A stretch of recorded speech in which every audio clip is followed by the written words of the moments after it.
Have you ever heard of the Kamikaze? No, not the pilots from World War II. I'm talking about the original divine wind, a force of nature that saved a nation from the most powerful empire the world had ever seen. This is the story of the Mongol Invasions of Japan, a clash of empires, a testament to the warrior spirit, and a tale where typhoons became legends. By the late 13th century, the Mongol Empire, under the leadership of Kublai Khan, grandson of the legendary Genghis Khan, was an unstoppable force. From the Pacific coast of China to the heart of Europe, nations fell before their might. They had conquered the vast Song dynasty in China, a civilization with a population of over 60 million. Now, Kublai Khan, the Great Khan, set his sights on a new target, the island nation of Japan. In 1266, the first Mongol envoys arrived in Japan, carrying a letter from Kublai Khan. It was less of a diplomatic greeting and more of a thinly veiled threat. The message was clear: submit to the Mongol Empire as a vassal state, or face the consequences. For the samurai government in Kamakura, known as the shogunate, this was an unprecedented crisis. Japan had never faced such an external threat. The court in Kyoto was terrified, but the military government, led by the regent Hojo Tokimune, made a defiant choice. They sent the envoys away with no answer. They would not bow. This defiance was deeply rooted in the samurai way of life, a code that would later be known as Bushi. At its core was an unwavering sense of honor, loyalty to one's lord, and a complete fearlessness in the face of death. To a samurai, surrender was the ultimate disgrace. It was better to die an honorable death on the battlefield than to live a life of servitude. This wasn't just a philosophy, it was their entire identity. So, when faced with a choice between submission and war, for Hojo Tokimune and the samurai class, there was really no choice at all. They began to prepare for an invasion. In 1274, the storm arrived. A massive Mongol fleet, consisting of around 900 ships and carrying an estimated 30,000 to 40,000 Mongol, Chinese, and Korean soldiers, set sail for Japan. This was one of the largest naval forces the world had ever seen. They landed at Hakata Bay in modern-day Fukuoka. The samurai, who had been training for this moment, were waiting. What followed was a brutal clash of fighting styles. The samurai were accustomed to a more ritualized form of combat. Often, battles would begin with champions from each side calling out their lineage and challenging an opponent of equal rank to single combat. They were masters of the bow on horseback and deadly with their katana in close quarters. The Mongols fought differently. They were a disciplined, coordinated army. They advanced in tight formations, protected by large shields, and unleashed terrifying volleys of poison-tipped arrows. They also used explosive, gunpowder-filled projectiles that burst with a deafening roar, spooking the Japanese horses and sowing chaos and confusion among the samurai, who had never encountered anything like it. Despite their bravery, the samurai were pushed back.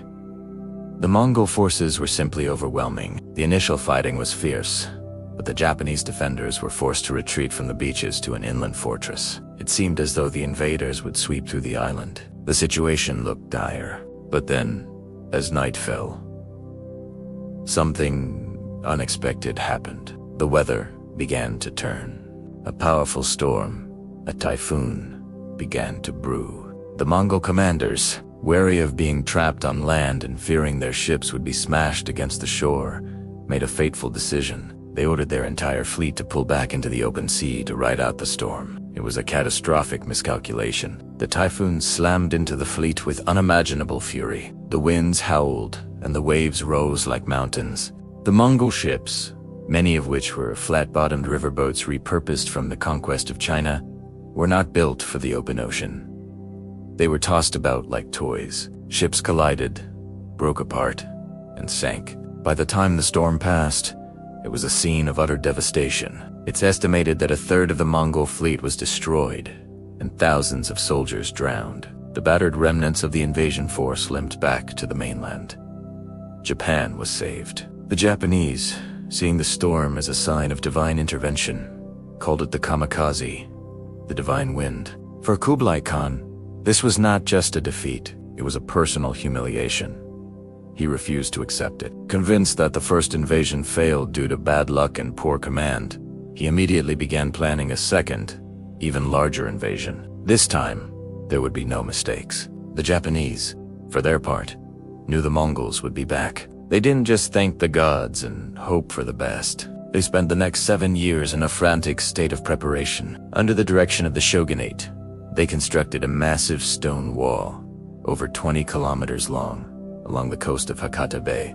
This wall, standing several meters high, was designed specifically to prevent enemy forces from landing easily, and to deny the Mongol cavalry their advantage on open beaches. They fortified their defenses, trained more soldiers, and prayed. The entire nation was on a war footing, waiting for the inevitable return of the Khan's armada. In 1281, it came. This time, it was an even more terrifying force. The Mongols assembled 2 separate fleets, an eastern route army from Korea and a larger southern route army from southern China. Combined, they numbered over 4,400 ships and an estimated 140,000 men. It was, without a doubt, the largest seaborne invasion force in history up to that point. The smaller Eastern Fleet arrived first and once again attacked Hakata Bay. But this time, the Japanese were ready. The stone wall proved to be a brilliant defensive strategy. The Mongol soldiers couldn't get off the beaches. For weeks, the Japanese defenders held them at bay, using the wall as cover and launching small, daring raids on the Mongol ships in the dead of night. Samurai would row out in small boats, board the larger Mongol vessels, and engage in brutal close-quarters combat, causing chaos and setting ships on fire. The fighting was a stalemate. The Mongols couldn't breach the wall, and the Japanese couldn't drive them away. The massive southern fleet was delayed, but eventually, the 2 fleets linked up, creating an awe-inspiring and terrifying sight off the coast of Japan. The full might of the Mongol Empire was now poised to strike. The final, decisive battle for Japan was about to begin. The Japanese defenders, outnumbered and outgunned, prepared for a fight to the death. And then, it happened again. On the 10th of August, 1281, as the combined Mongol fleet prepared for its final massive assault, history repeated itself in the most dramatic way possible. A second, even more powerful Super Typhoon descended upon the fleet.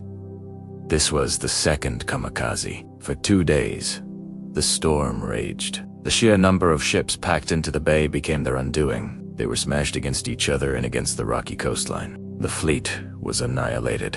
Contemporary accounts describe the sea as being so thick with the wreckage of ships and the bodies of men that a person could walk from one point of land to another without getting their feet wet. The losses were staggering. Of the 140,000 men who set sail, it's believed that fewer than half survived to make it back to the mainland. Kublai Khan's ambition to conquer Japan was shattered, drowned beneath the waves of the Pacific. He would plan a third invasion, but financial strain and internal troubles within his vast empire prevented it from ever happening. Japan, against all odds, had remained The legacy of these invasions is profound. For Japan, it solidified the power of the samurai class and the Kamakura shogunate, who had successfully defended the nation. More importantly, it created a powerful national myth, the belief that Japan was a divine land, protected by the gods, a nation that could never be conquered by outsiders. The of the divine wind, the Kamikaze, would echo through Japanese history for centuries, shaping its national identity and its view of the world. It's a story that shows us that sometimes history isn't just shaped by great armies and powerful leaders. Sometimes it's shaped by the unyielding spirit of defiance, the courage of warriors defending their homes, and just maybe a little help from the heavens. The legend of the samurai and the divine wind remains one of the most incredible tales of survival in the history of the world.